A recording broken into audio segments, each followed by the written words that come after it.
지난 1회차 관련해서 잠깐 리뷰하고 그 다음에 오늘 내용 할게요.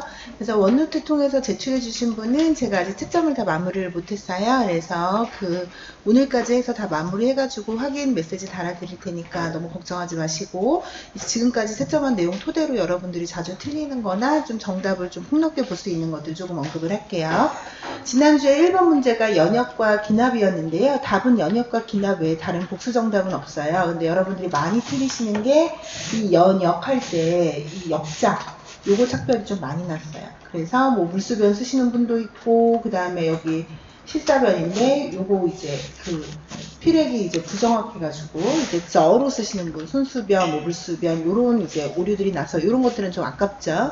그거 좀 유의하셔야 될 것 같고, 2번은 위인 부분은 다들 많이 맞춰주셨는데 이제 커자방엔 부분을 뭐 저기 월방원 쓰신 분도 있고 뭐 관방방엔 이런 거 쓰신 분도 있고, 그래서 B번에 대한 좀 오답률이 있었어요. 그리고 3번 같은 경우에는 초사는 대부분 다 정답을 맞춰주셨는데, 예전에 주역이 이제 근체시에 미친 심리적 영향은 평칙이다. 이게 이제 박혀버리셔가지고, 여기에 이제 보면은 분명히 특수 형태의 소위 어구라고 되어 있음에도 불구하고 요거를 이제 감안을 안 하시고 그냥 평칙 이라고 답을 좀 쓰신 분들이 좀 있으셨어요. 그래서 요것은 이제 평칙이 주역의 영향을 안 받았다는 게 아니라 이 두 가지 다 주역의 심리적 특징에 영향을 받은 건데, 이 내용에서는 대꾸만 답이 될 수 있다. 그리고 4번은 거의 이제 오답이 없으셨고요. 그 다음에 5번 같은 경우에는 이 징징에 대한 거는 제 부분은 다 제대로 써주셨는데, 이 교학 설계하는 부분에 있어서 이 콩바이 민펜 활용을 하는 그 내용을 안 써신 분들이 거의 대부분이었어요. 그래서 대부분 그냥 상황 설정해서 이 문형 연습한다 이렇게만 하신 분이 많은데, 일단 여기 준비 단계에서 제시됐던 것들이 여기 지금 다 사용됐던 걸로 봐서 여기에 콩바이 민펜을 사용한다는 내용이 좀 나와야 되고, 그 다음에 상황 설정을 해가지고 이거 연습을 한다라고 쓰신 분은 부분 점수로 1점씩 드렸어요.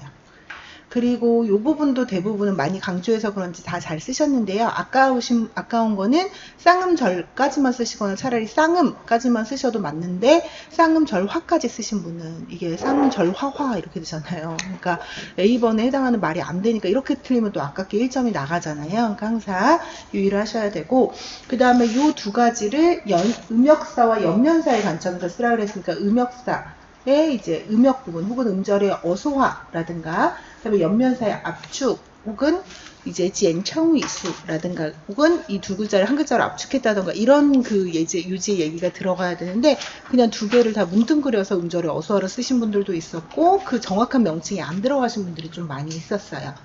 그리고 여기에 공통적인原因 부분은 쌍음절화라고 하는 거는 대부분 다 잘 써주셨고요. 그리고 이제 7번에서 이 부분도 지쉬, 위쉬 둘 다 가능하고요. 그 다음에 이제 허사는 요것만 가능하고요. 그래서 A, B는 대부분 다 잘 써주셨고, 요 부분을 얘기를 할 때 요거는 사실은 어순에 그렇게 크게 영향을 받는 거는 아니에요. 그러니까 다 형태 변화가 없다는 게 이거의 공통적인 원인이자 특징인 거고, 그 다음에 이런 핵심 어구 같은 것들이 이제 영어는 다 변환대에 반해서 이제 중국어는 변화가 없다. 그 부분을 짚어주셔야 되는데, 이거를 어순 변화라고 좀 인지를 하셨나 봐요. 왜냐면 이제 I가 됐을 때 미가 됐을 때 바뀌었으니까. 근데 요거 같은 경우에는 아예 모든 성분이 다 똑같은 상태에서 어순만 달라져야 되는데 그런 예문이 아니잖아요. 그래서 여기에 공통 원인은 형태 변화가 없음이 반드시 들어가 줘야 되겠어요. 그래서 그 부분은 이제 안 쓰신 분은 이 부분에 대해서 감점 내지 점수를 받지 못하셨어요. 그리고 8번 같은 경우에는 마찬가지로 착별자 문제. 그래서 후자 호웨이 할 때 웨이를 잘못 쓰신 분도 상당수 많았고요.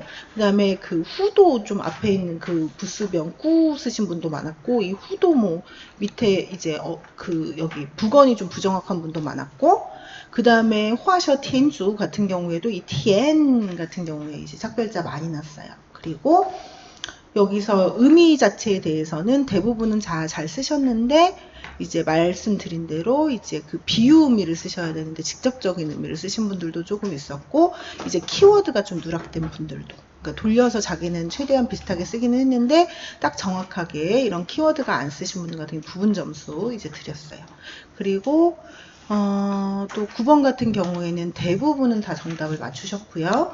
그 다음에 10번 같은 경우에는 이 공통적인 용법을 적을 때 의문대명사의 활용이라는 부분이 되게 중요한 건데, 그냥 의문대명사 이렇게만 하시고, 절반 적었으니까 막 절반 이렇게 주시면 안 되고, 여기서는 이제 의문대명사의 고용이라는 부분이 포인트라서, 혹은 비의문용법은 제가 정답으로 인정을 해드렸고요.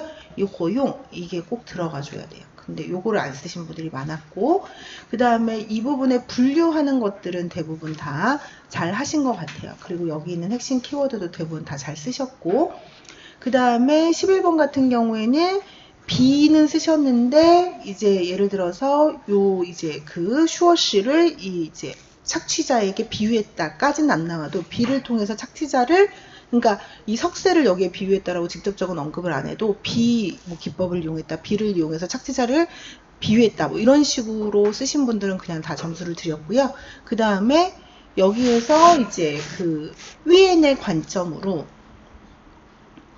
그러니까 공자, 신간, 진유인 중에서 위엔의 관점에서 이 시가 부합한다던가, 위엔의 관점에서 이 시가 뭐를 폭로하고 있다던가 비판하고 있다던가 이런 논지로 쓰신 분도 다 점수를 그냥 드렸어요.